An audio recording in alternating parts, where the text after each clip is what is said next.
Hello class 7। तो इस video में हम लोग एनसीईआरटी ज्योग्राफी क्लास 7 के चैप्टर 5 का क्वेश्चन आंसर सॉल्व करने वाले हैं। और ये वीडियो बस आपको यह बताने के लिए है कि आप किस प्रकार से बेहतर आंसर लिख सकते हैं। तो हम शुरू करते हैं। Answer the following question.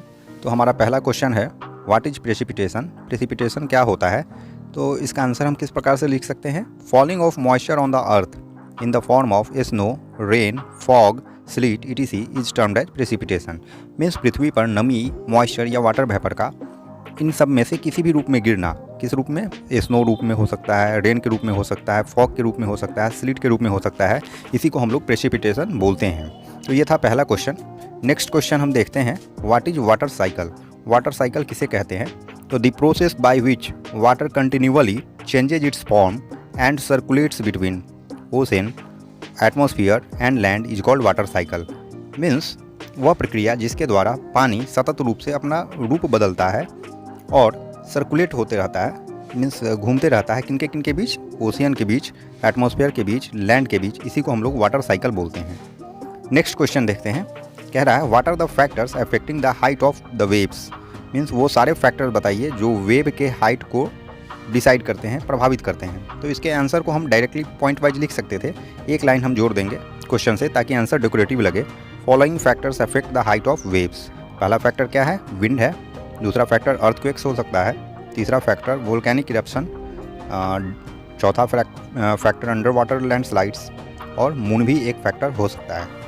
तो ये था question number 3। Now we will discuss question number 4। क्या कह रहा है? Which factors affect the movement of ocean water.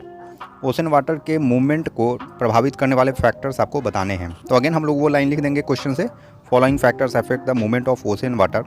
पहला फैक्टर विंड है। दूसरा gravitational pull of the sun, the earth and the moon.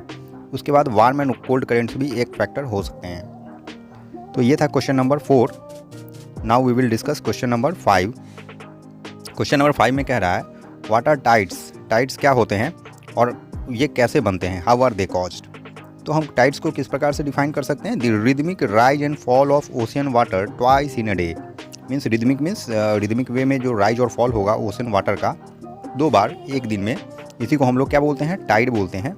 और ये कॉज्ड कैसे होते हैं? तो they are caused by the strong gravitational pull exerted by the sun and the moon on the earth surface. Means sun और moon के द्वारा जो ग्रेविटेशनल गुरुत्वाकर्षण बल लगाया जाता है पृथ्वी की सतह पे, इसी के कारण टाइड का निर्माण होता है।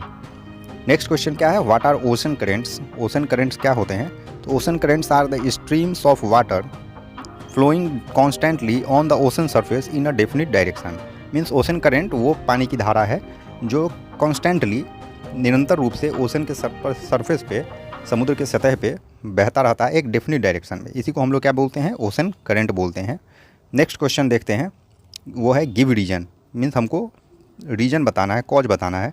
पहला क्वेश्चन क्या है? Ocean water is salty. Ocean water salty होता है, खारा होता है। तो इसका जवाब क्या दे सकते हैं कि ocean water is salty as it contains large amount of dissolve salts. Ocean water salty इसलिए होता है क्योंकि इसमें लार्ज अमाउंट में घुले हुए सॉल्ट होते हैं। इसके अलावा सॉल्ट के साथ आप मिनरल्स भी ऐड कर सकते हैं।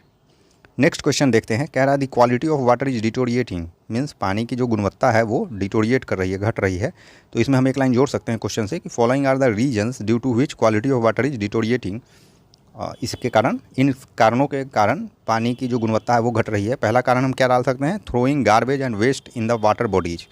गार्बेज या वेस्ट को जब हम वाटर बॉडीज में, वाटर बॉडीज मतलब लेक, पॉन्ड, रिवर, इन सब में हम फेंकते हैं, तो इसको हम लोग कहते हैं, ये भी एक फैक्टर है। दूसरा क्या है? Discharge of chemicals and industrial waste in the water bodies. Chemical और इंडस्ट्रियल वेस्ट जो होता है, जो पानी के बॉडी में डायरेक्टली छोड़ दिया जाता है, जैसे केमिकल वगैरह हो गया, तो ये भी एक कारण है। तीसरा कारण क्या हो सकता है? Flow of water containing fertilisers, pesticides from the field in the water bodies. Means farmers जो है पेस्टिसाइड और फर्टिलाइजर यूज करते हैं अपने फील्ड में फार्मिंग के दौरान, और वह जब रेन वाटर के द्वारा वाश करके नियरेस्ट वाटर बॉडीज में चला जाता है, तो ये भी वाटर के क्वालिटी को डिटोरिएट करता है। Now we will discuss objective questions. तो पहला ऑब्जेक्टिव क्वेश्चन है, टिक द करेक्ट आंसर। अब हमको करेक्ट आंसर को टिक करना है। तो पहला क्वेश्चन कह रहा है, the process by which continually water continually changes it's form and circulates between ocean, atmosphere and land. तो ये क्वेश्चन आंसर में भी हम लोग सॉल्व किए हैं। तो इसका ऑप्शन क्या होगा, water cycle, tides, ocean current, तो ऑब्वियस है वाटर साइकिल होगा। दूसरा क्वेश्चन कह रहा है generally the warm ocean currents originate near. Warm ocean current कहाँ ओरिजिनेट होता है, तो अगर हमारा ये पृथ्वी है तो ये इक्वेटर हो गया और सबसे ज़्यादा सन रे इक्वेटर के पास पड़ता है, इसलिए यहाँ का पानी ही ज़्यादा गर्म होगा, तो warm ocean current originates near equator.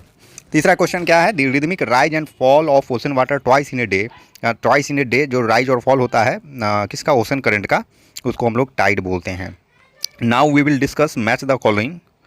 Match the following में हमारा पहला ऑप्शन है कैस्पियन सी, तो ऑब्वियस है कि ये लार्जेस्ट लेक है। दूसरा है टाइड, तो अभी हम लोग क्वेश्चन आंसर में डिस्कस किए हैं कि टाइड क्या है, periodic rise and fall of water. Tsunami, strong seismic wave means that a rises due to earthquake. और ओशन करेंट है, तो ओशन करेंट का क्या होगा, streams of water moving along definite path.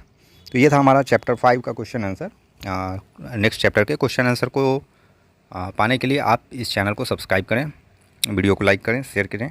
Thank you.